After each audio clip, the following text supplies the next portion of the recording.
पूज्य श्री भाई जी महाराज की ऐसी महारसमयी स्थिति पूज्य श्री राधा बाबा जानते थे। राधा बाबा के हृदय में अब दृढ़ निश्चय हो गया कि मुझे काष्ठ मौन धारण करना है। श्री राधा बाबा ने जब ये अपने निजी जनों से कहा तो उन्होंने कहा कि आपने भाई जी से अनुमति ले ली।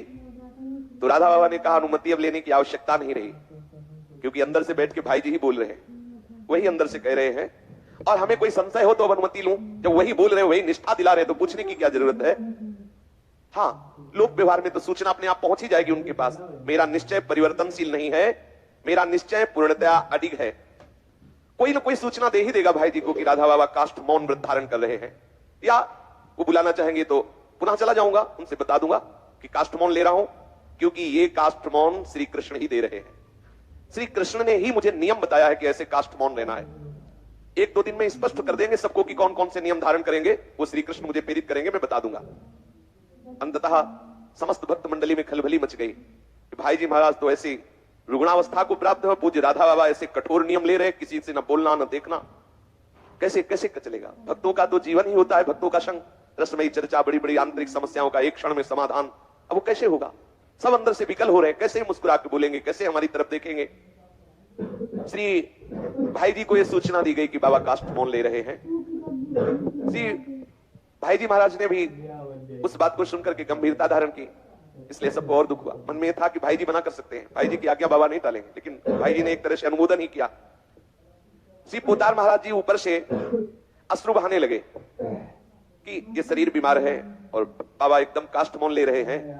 तो भक्तों को, जो शास्त्रों लोग देश विदेश से दूर दूर से आते, गीता वाटिका भक्ति का समुद्र समझो। ये दोनों महापुरुष, कोई भी कैसा भी पतित आवे उसको भगवत चरणारविंद की आसक्ति में दृढ़ कर देना। कितने ऐसे जो वहीं रह करके साधना करके भगवत साक्षात्कार की पूर्ण चेष्टा से युक्त रहते, कितनों को श्री कृष्ण का साक्षात्कार भाई जी और राधा बाबा के बताए हुए उपासना पद्धति से हुआ। लेकिन ये बाहर से ऐसा प्रतीत करवा रहे थे, पर अंदर से यही सब कर रहे थे। भीतर से भाई जी की इच्छा से राधा बाबा ऐसा काष्ठ मौनी हो रहे थे। श्री पोतार महाराज श्री राधा बाबा को इतनी ऊंचाई पर विराजमान करना चाहते थे कि जो शास्त्र का महान रस सिद्धांत है, उस सिद्धांत में वो क्रम से पहुंचे, नियम से पहुंचे, जिससे लोगों को यह भी पता चले कि एक यति का स्वरूप क्या होता है, एक साधु का स्वरूप क्या होता है। संसार से सर्वन्यासी सन्यासी बनना कितना कठिन है, ये आदर्श उपस्थित करने के लिए श्री पोतार महाराज तो रोम रोम से भगवत प्रेम में डूबे हुए हैं। यति धर्म का सर्वोच्च आदर्श शरीर के द्वारा स्थापित करने के लिए काष्ठ मौनी व्रत का अनुमोदन ही किया एक तरह से पूज्य श्री भाई जी महाराज। राधा बाबा एक दिन काष्ठ मौन के आंतरिक और बाह्य नियमों को आदेश देने लगे कि सुन लो सब लोग, हम ऐसे काष्ठ मौन रहेंगे, ऐसा श्री कृष्ण ने नियम निर्धारित किया है। आश्विन पूर्णिमा विक्रम संवत 2014 19 अक्टूबर 1957 ये काष्ठ मौन की तिथि। किसी भी प्रश्न को लेकर श्री पोतार महाराज के चिंतित होने पर मैं उसमें बोल सकता हूं, प्रकाश डाल सकता हूं। ये नियम पूज्य श्री राधा बाबा के काष्ठ मौन के। अगर भाई जी महाराज प्रश्न कर दें या चिंतित हो तो मैं उनसे बोल सकता हूं और उनको उत्तर दे सकता हूं, या उस विषय पर सलाह या प्रकाश कर सकता हूं, अन्यथा नहीं। काष्ठ मौन का नियम। या भाई जी की जो पत्नी है वो यावत जीवन पुत्र की तरह भिक्षा करा रही है, जब भी राधा बाबा भिक्षा करने जाएंगे तो एक बार आंख उठाकर उनकी तरफ देखेंगे, बस। राधा बाबा का नियम। बोलना कभी भाई जी ऐसी चिंतित अवस्था को प्राप्त हो जाए तो फिर बोल देंगे, उनसे बात कर लेंगे। देखना, अगर भाई जी की पत्नी भोजन पवाने आती है, भिक्षा उन्हीं के हाथ से बाबा पाते थे, एक बार आंख उठाकर उनकी तरफ देख लेंगे। ये आंख उठाकर देखने का केवल श्री भाई जी महाराज की पत्नी, शेष किसी की ओर दृष्टि उठा करके भी नहीं देखेंगे। बोलने का तो प्रश्न ही नहीं है। कभी भी किसी को कोई संकेत नहीं, काष्ठ मौन का नहीं, किसी भी तरह लिख के, बोल के, देख के, किसी भी तरह का कोई संकेत नहीं। चाहे जितना भयंकर कष्ट शरीर में आ जाए, किसी को कोई संकेत नहीं। चाहे कितना भयंकर रोग आ जाए, कभी किसी को कोई संकेत नहीं। भूख लगी, प्यास लगी, कोई भी दर्द, कोई भी विपत्ति, कोई भी परेशानी, किसी भी तरह से कोई संकेत नहीं। ये काष्ठ मौन। जल भी कभी अपने हाथ से नहीं पिएंगे, कोई पिला दे। कोई में श्री भाई जी महाराज की पत्नी श्री पोतार महाराज स्वयं या उनकी पत्नी या इन दोनों की आज्ञा से युक्त उनकी बेटी सावित्री उन्हें जल पिलाए।